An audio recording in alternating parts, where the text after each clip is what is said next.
Hello and welcome everyone to module number 10. Module number 10, which is keeping safe and minimizing risks with crypto.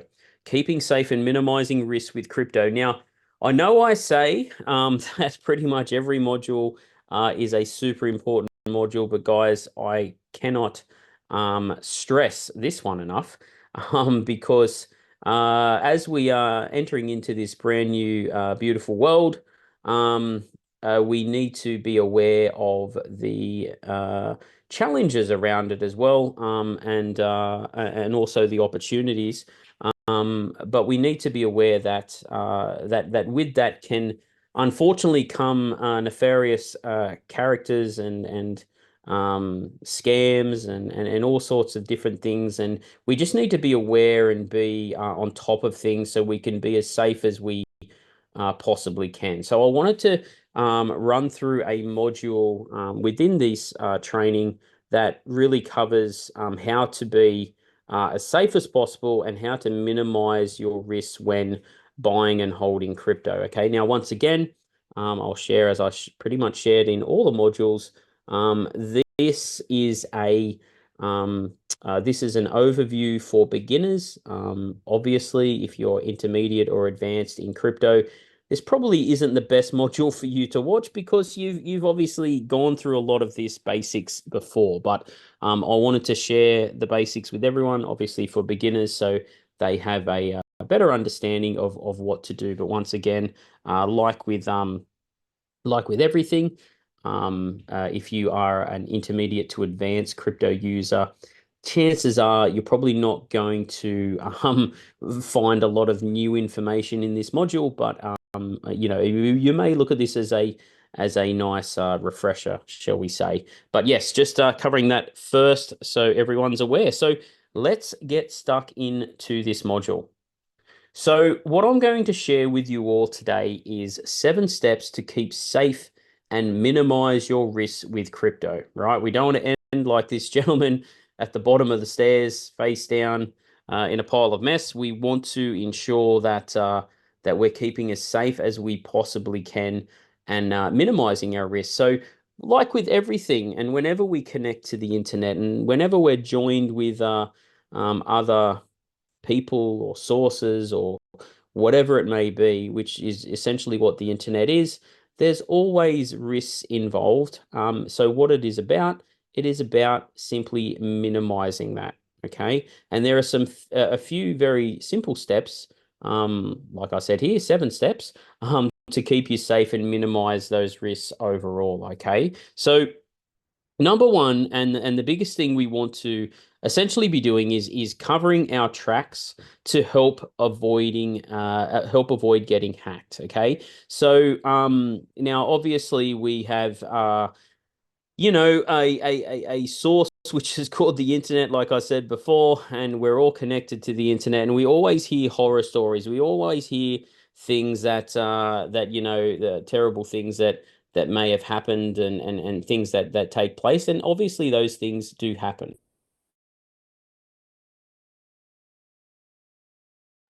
So they do happen, but like what we need to do is we need to ensure that we just take all steps necessary to be able to ensure that we minimize the risks of that happening as much as we can, right? So most importantly, it's super important, especially if you're starting out with this. It's super important to get this right from the word go. Okay, it's sometimes incredibly difficult to try and backtrack over the steps after you've already kind of started a bunch of things that you may that may kind of lead down the wrong track. So it's always best to try and get this right from the first step. Okay.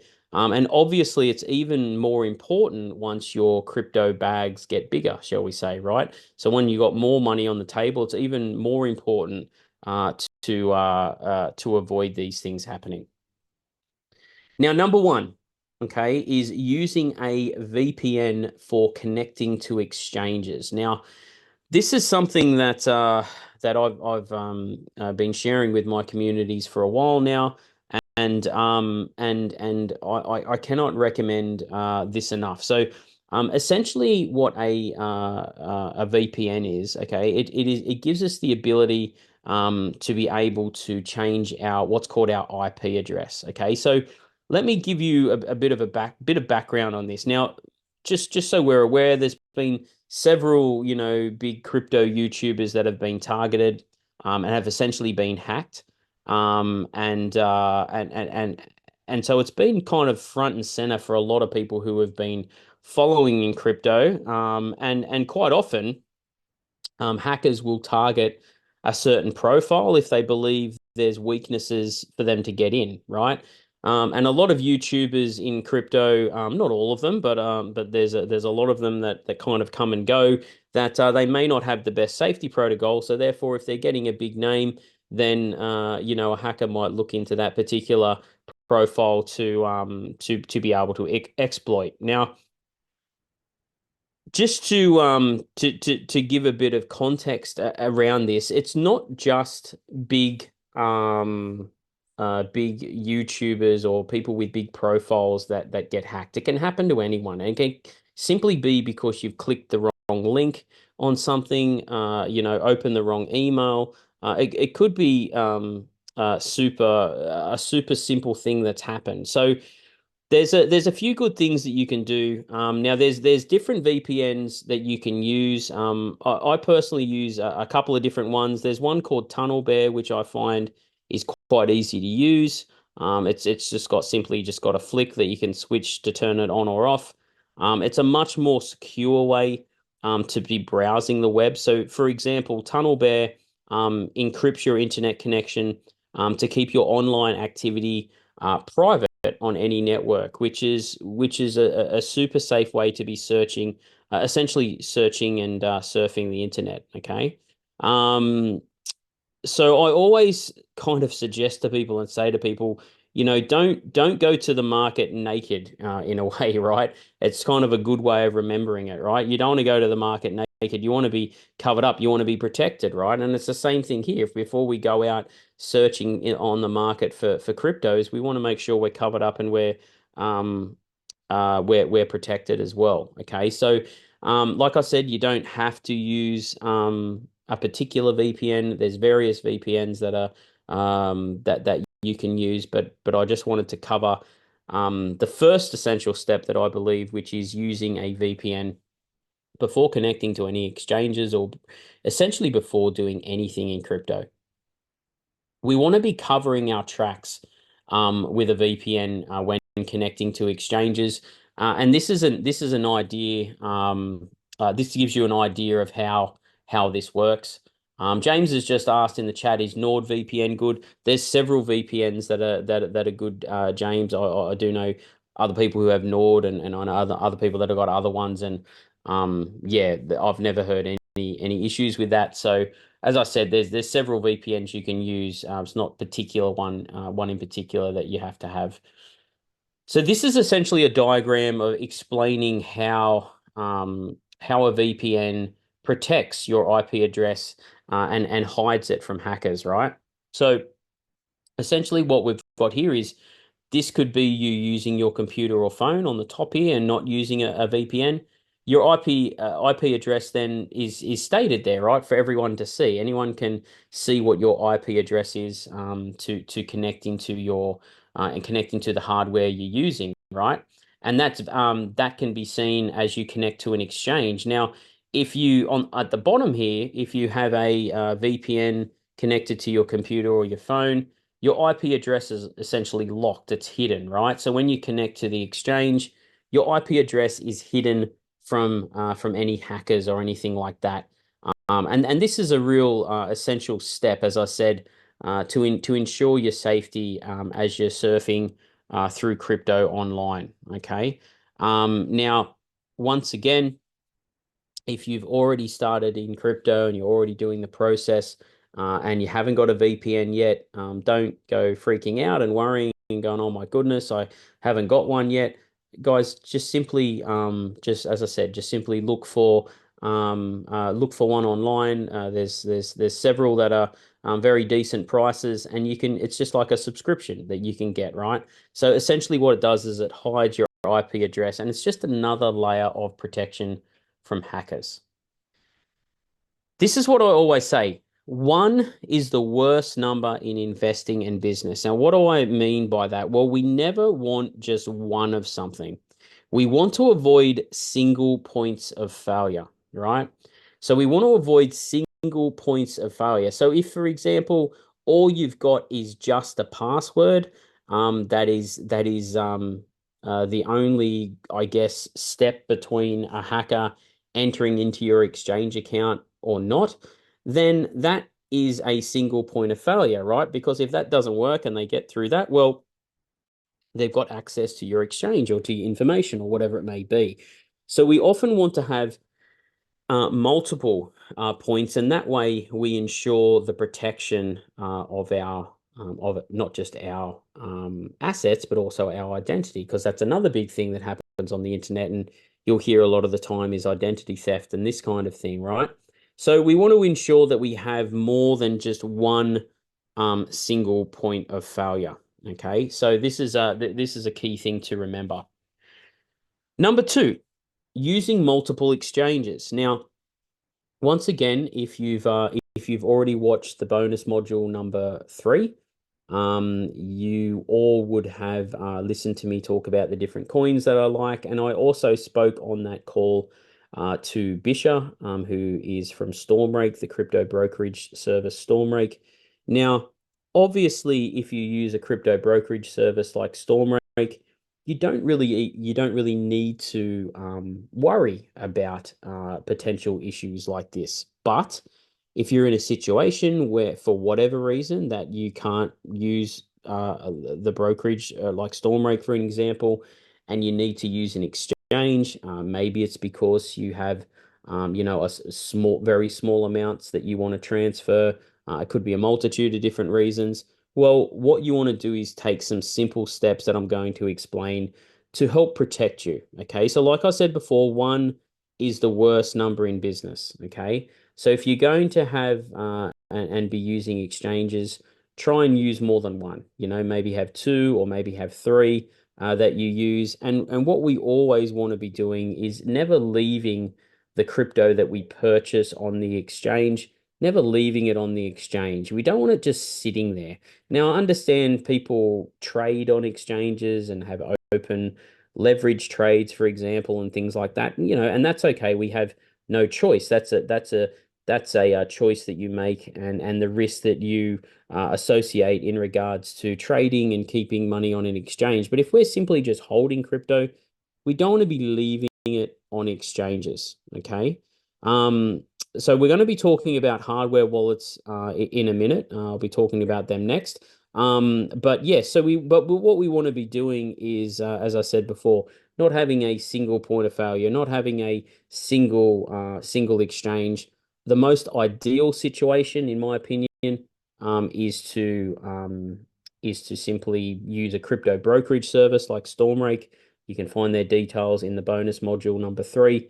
But that's usually the best way to go. We don't want to have a situation that happened a few years ago, and some people may have been around long enough in crypto, and have heard about the exchange FTX, and a lot of people lost a lot of money in that process. And there's been other centralized exchanges where this has happened, and people have trusted an exchange, kept their Bitcoin, their crypto on the exchange, and unfortunately, the exchange, for a variety of reasons, has ended up going under, and essentially people have lost their crypto.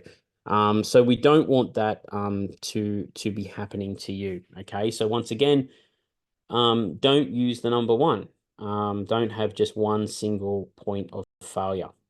We want to be minimizing our risk, like I said, with multiple exchanges. So, you've got, let's say you've got 4 different exchanges you used, and exchange number 4 disappeared. Well, we've minimized the risk because we've been using multiple different exchanges, right? So in the unlikely event that one of your exchanges was no longer functioning correctly, well, most of your crypto assets would still be safe. Obviously, if you're not, if you're just holding your crypto, it needs to be taken off the exchanges anyway. And like I said, I'm going to be sharing that in a second, sharing about hardware wallets and how to store your crypto on hardware wallets. It's the safest way. We have a saying in crypto, which is not your keys, not your coin, which essentially means if you don't own the private key, then you don't own the actual coins, right? So we want to ensure that whenever we're holding crypto, we want to be doing it through some kind of hardware wallet, which is essentially self-custody. Okay, we're going to cover that in just a second. So storing crypto not connected to the internet is obviously the safest way to do it. Okay, so if you're connected to the internet, like I said before, there's always a chance of something potentially happening, right? There's always a chance of you potentially getting hacked. Ideally, storing large volumes offline is the best way. And there's a few different ways you can look at this. And I'm going to share the different ways and the different kind of areas you can look at this and where you can potentially store it and all that kind of thing in just a second. So number three is hardware wallets and bank vaults for long-term holds. Now, I want to clarify something on this as well.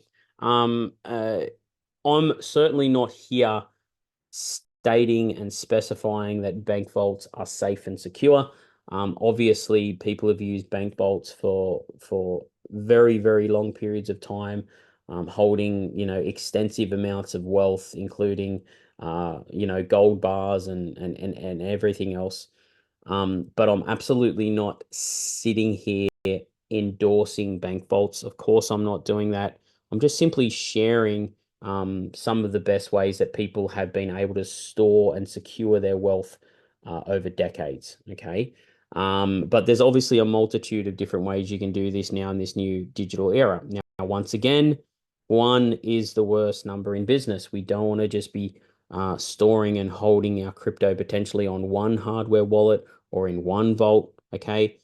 In a perfect world, you would have nothing on exchanges and everything would be on hardware wallets. That's what we want to essentially do. Okay.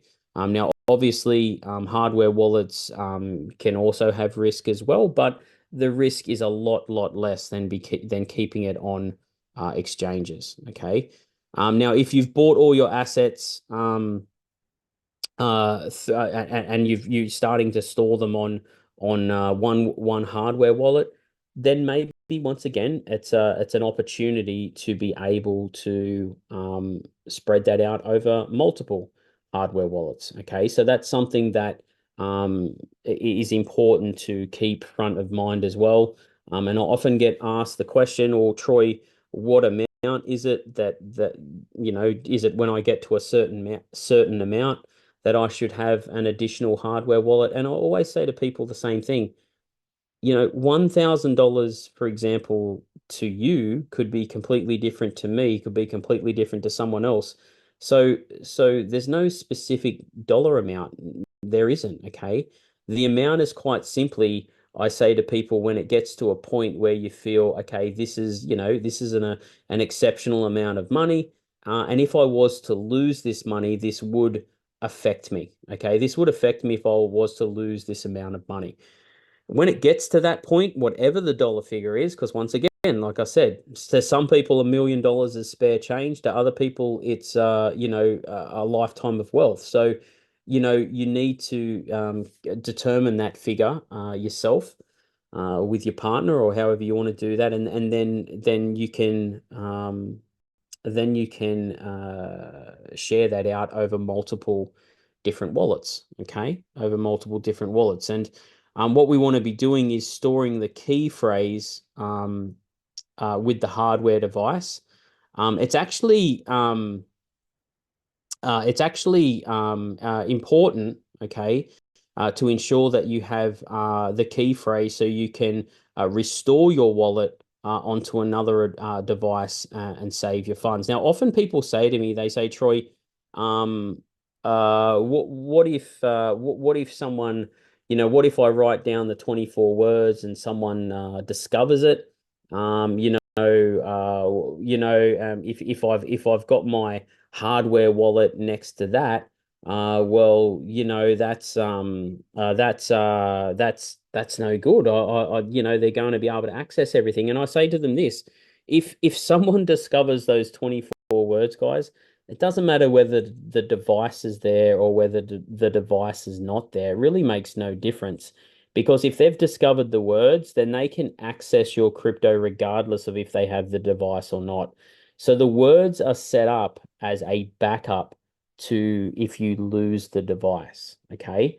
Now the other thing is, so if we use the example of a Trezor hardware wallet, the other thing that people say to me is, oh, well, should I write the PIN number down for my Trezor hardware wallet next to the words? And I often say to them, once again, if someone's discovering the words, guys, it doesn't matter whether you have the device there, whether you don't have the device there, whether you have the PIN number there. It means absolutely nothing because the words, those 24 words, or 12 words, or however many words it requests you to do with a hardware wallet, if someone discovers those words, guys, that key phrase, then they've got access to your crypto regardless. Okay. So there's different ways people can look at this and different ways they can assess this. But once again, like I said, if your device is next to the words, it really doesn't matter because the words override everything anyway. So let's talk about now, what can we do to ensure the safety in and around in and around this, right? And in regards to the safest way to store those crypto assets. All right. So like I said here, and like I shared before, this is not an endorsement of bank vaults. This is not me coming out saying that bank vaults are 100% safe. Obviously, there's millions of people worldwide that have billions and billions and billions of dollars stored away and have stored wealth long term in bank vaults for many, many decades. But once again, this is not an endorsement for me. I'm just sharing information on different ways that you can do it. But for example, you can have in Bank Vault 1, you could have hardware wallet 1 and hardware wallet 2. And in Bank Vault number 2, you could have a hardware wallet 3 and hardware wallet 4. There's multiple different ways you can do this. And like I said, when people ask me, Troy, is there an amount that it can get to that when I should get a second hardware wallet? And once again, guys, I'll say again, no, there is not a dollar amount because the dollar amount comes down to the amount that you deem to be an amount where it's okay. Wow, if I lost this amount of money, this would significantly affect me. Okay, once it gets to that amount, you've got more than enough in there, and you need to start a second hardware wallet to ensure the safety of your crypto long term. Okay. So the way most people do system security access is not good enough for crypto. All right. So some common things all the time that I see is, for example, people will start up an exchange account on whatever crypto exchange, and they'll use the same password that they use for their Gmail or for standard internet banking maybe or whatever it may be. Now I understand that's easy because it's like, oh, I've got the same password for everything, but that is like straight up one of the huge no-nos of securely ensuring that your crypto is safe. Because if someone can hack into your Gmail, which let's face it is a super easy thing to do, quite often, especially if it's a basic password, then quite simply they can then go access into other areas of your computer. So you've got crypto, so you've got an exchange account, and 9 times out of 10, people will have the same password as they have for their Gmail, and all of a sudden, that person is into your crypto exchange. And then if you once again haven't withdrawn the crypto and holding it in a hardware wallet, it is there free for anyone to take. So obviously there's additional things on exchanges that they've brought in these days with two-factor authentication and different ways to verify before withdrawing crypto. But guys, don't give the hackers the chance to have access to it, right? So ensure that you have the best system security that you can. And one of those most basic things is do not use the same password for your crypto exchanges that you use for your Gmail or for whatever your email access is, or any other thing that you do in everyday life. Okay. We want to be using password management software and two-factor authentication. All right. That's essentially what we want to be doing. Passwords alone are just quite simply not good enough anymore. Okay. With securing passwords, they need to be in a password vault. All right. Look at these password managers as password vaults as an example, right? Not in a hidden spot on your computer, or even worse, I've seen people save them in their cloud drive, which is just it's just asking for trouble if you're saving your passwords in a cloud drive. I mean, if someone gets access to your cloud, then that's game over, right? Okay. Everything needs to have two-factor authentication.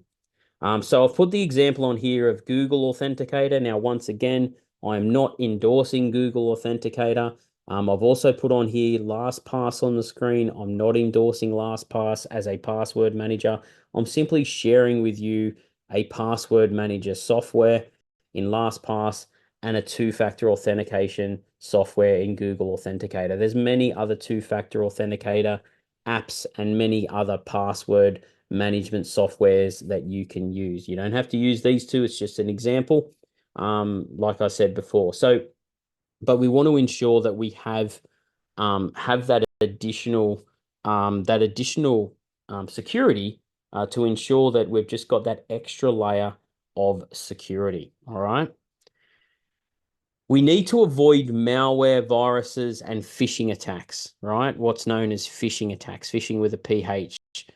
The fraudulent practice of sending emails or other messages, which are essentially, purporting to be from a reputable company. I'm sure you've received some at some point from, some email from somewhere claiming they're a certain company and acting on their behalf, etc.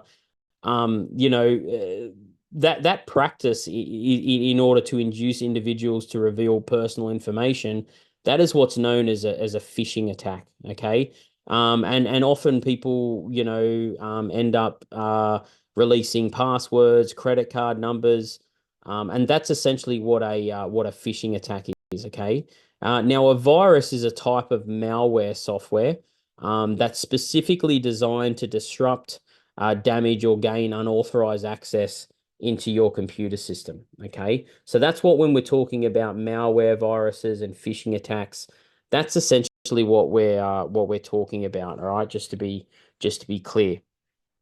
So how do we prevent this kind of thing? Well, this brings us to number 5. Okay. And number 5 is antivirus and phishing suites. Okay. Now on the screen, once again, this is not a recommendation, but it's an example of what you can use. This particular example is Bitdefender, and Bitdefender is a one that I've used before, and I've never had any issues with it. But once again, this is not an endorsement.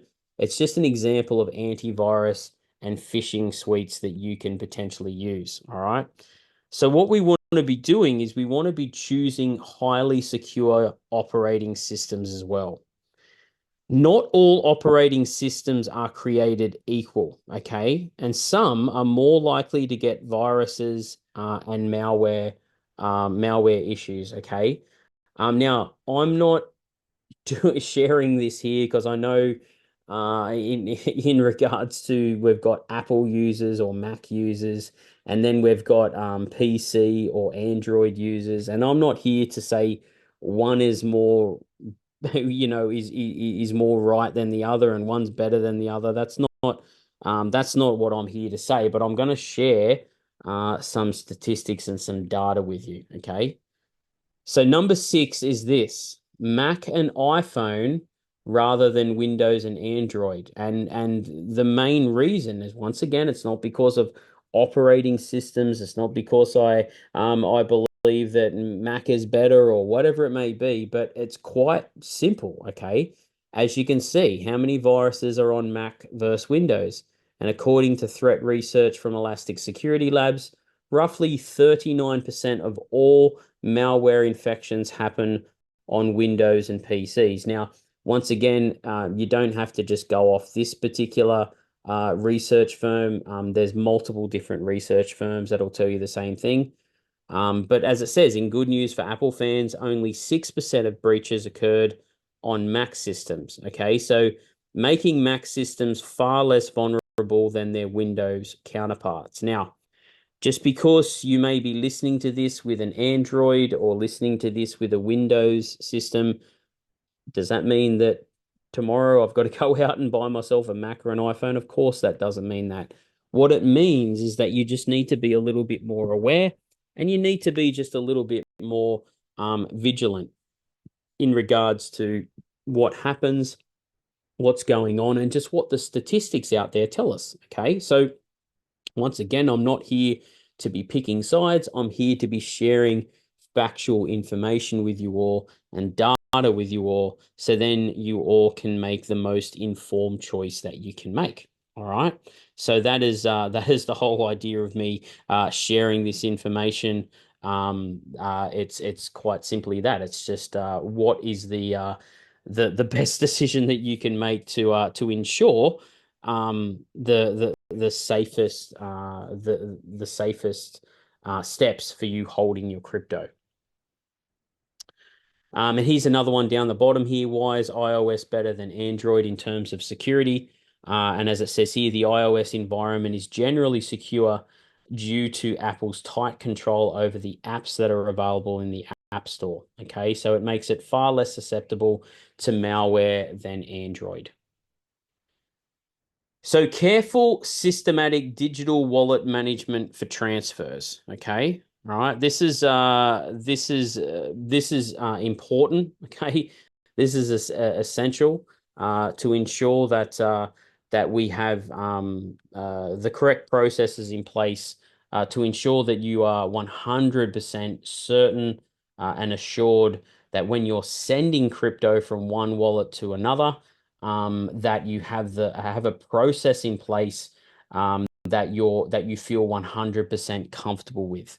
Okay. Now I know I've put a lot of words on the title slide here, um, but I wanted to make this very, very big point of this. Okay. We need to be careful around systematic digital wallet management for transfers. Now, I'm going to share with you an example that I use of how you can be 110% certain and confident and comfortable, especially as a beginner, when you send crypto from one wallet to another, that it's 100% secure and it's 100% going to the right address. Okay. So this brings us to number 7, which is moving crypto assets between wallets carefully. All right. So I want to share with you now the safe way to move crypto assets between wallets, in my opinion. Okay. So as it says down the bottom, this is an example of how to safely move Bitcoin between exchanges or between hardware wallets. But essentially, the process is virtually identical for whatever crypto you move. Okay. So let's start with the first step. Let's say wallet number 1 has 1 Bitcoin in it. And let's say wallet number 2 has 0 Bitcoin in it. So what we want to do is we want to move the Bitcoin from wallet number 1 to wallet number 2. So what I always suggest to people is moving a small amount initially. Now, an example of this is, if you end up using the brokerage service Stormrake on module number 3, if you end up using their service, they have a very thorough process of how to do things. And they always say send a test transfer first. Now, a lot of people, after they've been in crypto for a while, start to ignore this step. And I'm not saying that it's essential to always do as you get more and more confident and as you feel more and more, I guess, at ease with sending crypto between wallets. But I've even known people that are very much not beginners, people in intermediate to advanced stages, that because they try and skip a step to make it faster or to make the process easier, potentially easier for them, they've sent crypto to the wrong addresses before. And once that crypto gets sent to the wrong addresses, guys, it's gone. There's no calling up the calling up the IT department of Bitcoin and asking for a refund. That money is gone, guys, right? Once that has been sent, it is done. All right. So it's essential to ensure that you are 100% sure when you're sending your crypto that you are that you are 100% confident that it's all working as it should. Okay. So just before I go to step number two, an example of what I usually say to people who are beginners. So once again, these are steps for beginners. If you're an intermediate to advanced, you're probably best off brushing over this, and you're probably hearing things that you've heard a million times before. Once again, this module out of all the modules is especially directed at beginners. Using something like the first 3 or 4 digits of your crypto address, or let's call it your Bitcoin address, the first 3 digits and the last 3 digits is something really a really good way to ensure that that you're sending it to the right address, right? So, for example, you could be like, okay, wallet number 2, the first 3 digits are BC1 and the last 3 digits are XYZ. So you could either write these down, you could just, you could just say them, and if you're confident with it staying in your head, that's fine, or write them down or do whatever, right? So therefore you're like, okay, cool, when I copy and paste this receive address for wallet number 2, I'm confident that it's the right address. Okay. It starts with BC1 as an example, and it ends in XYZ. So when you copy and paste that wallet address, you can confirm, yep, the first 3 digits are correct, the last 3 digits are correct. Then once we've got that and we're happy with that, you can then send a small amount, right? Send a small amount initially. And we want to confirm that that move was a success. So before sending any more, we initially send, say, 0.05 of a Bitcoin, and we ensure that that move was a success. We confirm it was a success before sending any more. And then what we can do is we can move a slightly bigger amount, right? So we've sent 0.05, we've confirmed the move was a success. We can then move a slightly bigger amount of, say, 0.1 of a Bitcoin, right? We confirm that move was a success. So now we're at 0.85 Bitcoin in wallet 1 and 0.15 Bitcoin in wallet 2. Now, once again, if you're an intermediate to an advanced user, you could be looking at this going, well, why would I do that? It's going to cost extra fees as an example. But when you're moving such a substantially large amount, I always say that taking an additional step or two is never a bad thing, right? Then once you're confident and you're happy that you've moved an amount there, you can confidently move the bigger amount of 0.85 Bitcoin. But like I said, you could even potentially skip step number 3 and step number 4 and just send an initial small amount. And once that's confirmed, send the 0.95. But like I said, some people, if they want to be 100% certain and 100% sure, some people can like to send 2 sample amounts first. But once again, I am talking to beginners here. Okay. I'm talking to beginners, talking to people that want to be 100% confident, 100% certain that everything is fine and what they've sent is essentially going to work and essentially is all good. And then obviously once we've done step number 6, we've confirmed the move was a success.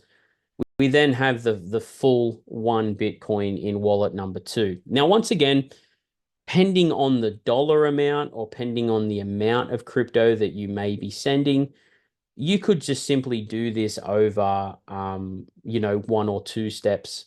If it's a significantly large amount, maybe you want to do it over 3 steps. But like I always say, and I mentioned it before, and I'll say it again.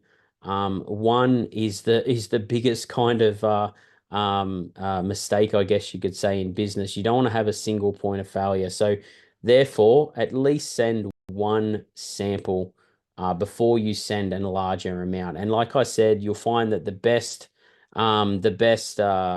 brokerage services and any other services you may use in crypto usually do and say the same thing, right? Ensure that you are sending a sample amount first before sending a larger amount. Okay. Um, so I'm just checking because obviously we're talking here to a live audience. So I'm just having a look here to see if there's some questions. Um, so Jeff has asked, how many exchanges are there available? I'm personally only aware of a couple. Amateur question, I know that's all good, Jeff. Nothing's an amateur question. There's lots of different exchanges available worldwide, Jeff. I'm not sure off the top of my head the exact number of how many are available worldwide, but I do know there's a significant amount that are available worldwide, Jeff. So yes, if you're in Australia, there's for example, there's some exchanges that operate just in Australia. If you're in the US or UK or wherever you may be, there's exchanges that work specifically just for there.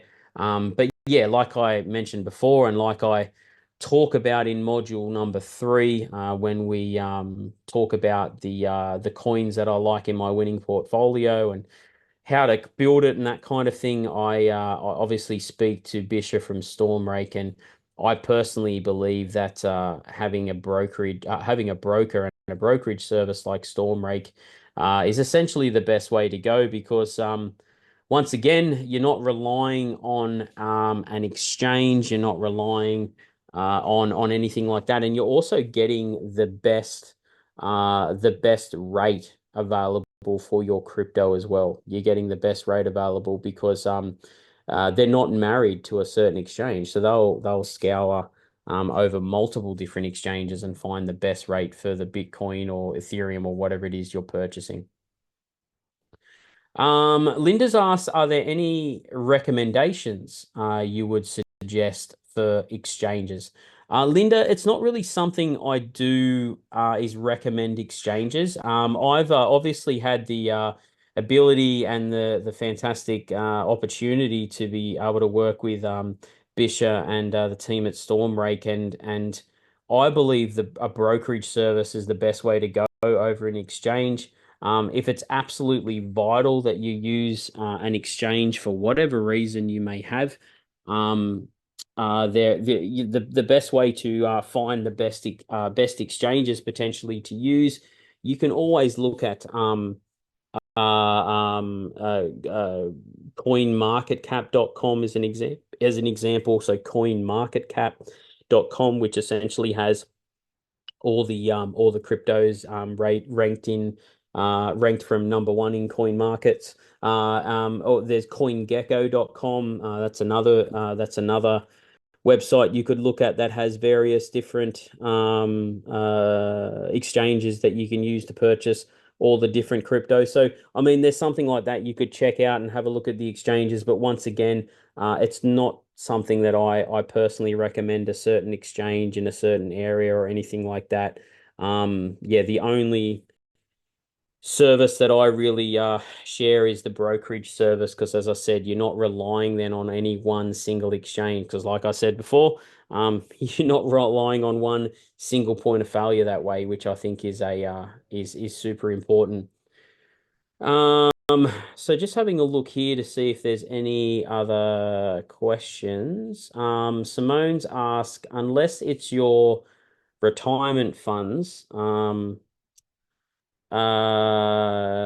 you don't have to put those in your you don't have to put those in your hard wallet. You have to leave those on an exchange. Simone, that will vary. That's not specifically the case for all um what's called here in Australia self-managed super funds or 401ks in the US or retirement funds in different areas of the world. It's not always the way. You can often have those funds held in a hard wallet as well. What I would suggest, Simone, is reaching out to whoever it is that you created the self-managed super fund or the retirement fund with. Um, yeah, that's exactly right, Jeff. Jeff just mentioned in the chat, it's no different if you had $50,000 in cash. If someone finds it, they can take it. Yeah, treat it the same. That's I'm Jeff's obviously talking about the private keys, so the word phrase that you would have. Um so um just checking other questions here now. Yeah, so Christine, as I mentioned before, used a brokerage service, which is Stormrake. Um, Linda's asked, if you do use Stormrake, do you still suggest a hard wallet? Good question, Linda. So, for myself, Linda, I actually own the Trezor hardware wallets, which are spelled Trezor.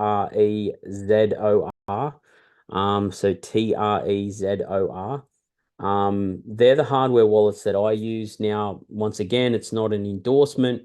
I've always owned the Trezor hardware wallets. I've never had any issues with them, so therefore I continue to use them. So what I will do, I'll actually write that down in the under this actual module in the membership section. So then people can check out the Trezor hardware wallets if they choose. That is one thing I can say that I do use. That I have used for years now. I never had any issues. Now, once again, does that mean that you're not going to have any issues if you get one? Of course, it doesn't mean that, but it's just sharing with you what I personally use. Um,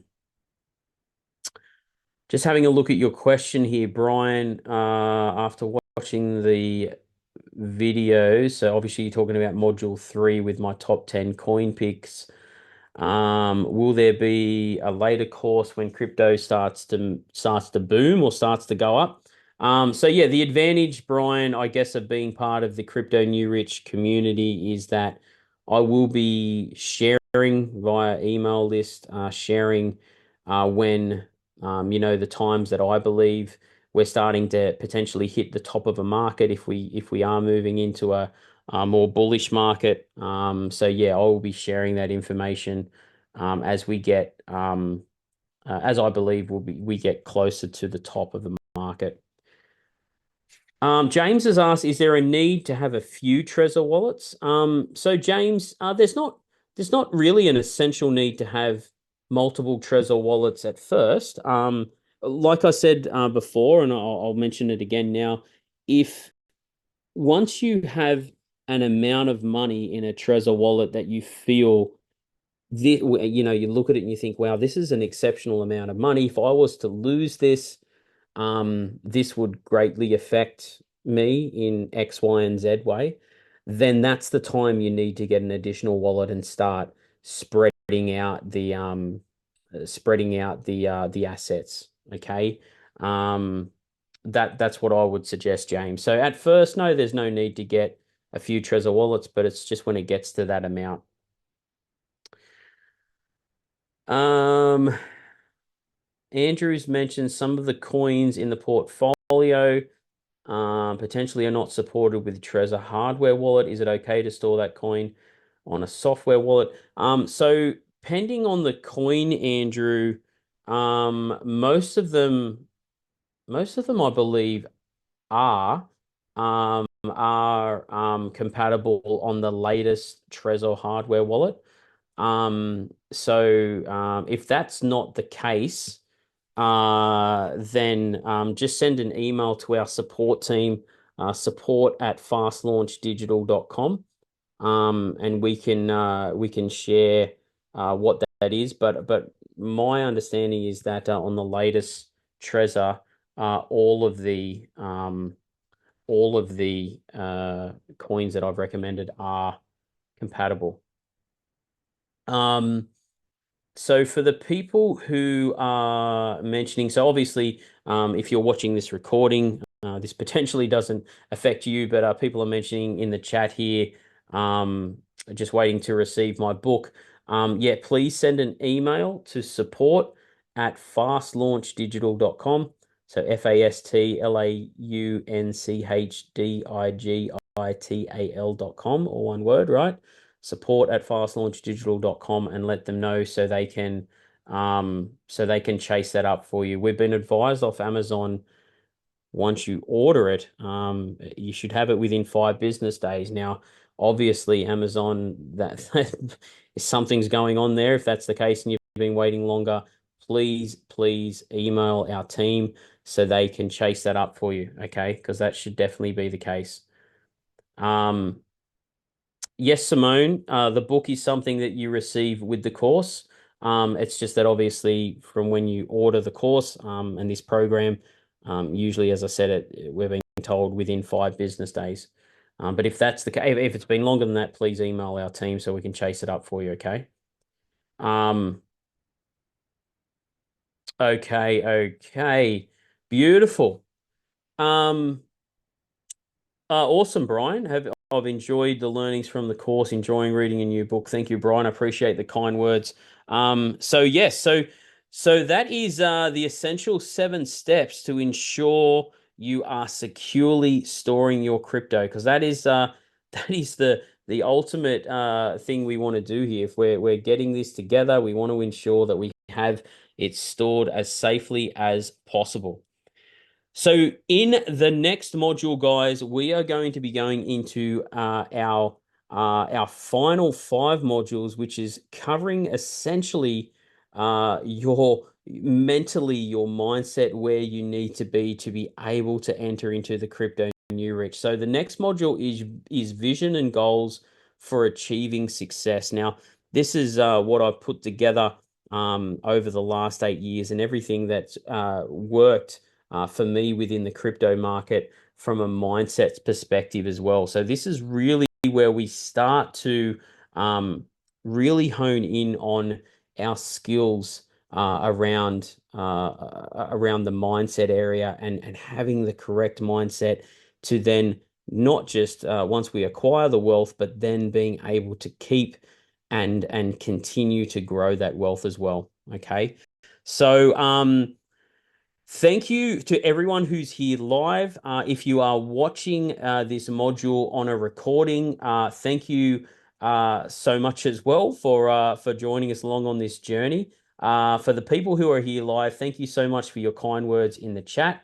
I really appreciate it. And yes, thank you so much. I'm glad you're enjoying the session so far. Thank you, Debbie. Thank you, Linda. I appreciate it. Thanks, Desmond, Christine, James. Thank you all. I really do appreciate the kind words. And yes, as I said, these especially these first 10 sessions, they're really directed at beginners. So once again, as I said, if you're intermediate to advanced in crypto, there's probably going to be a bit of information here that you may have already heard or know. But as I said, for a beginner is where this is directed. So I will see you all on the next module around vision and goals for achieving success.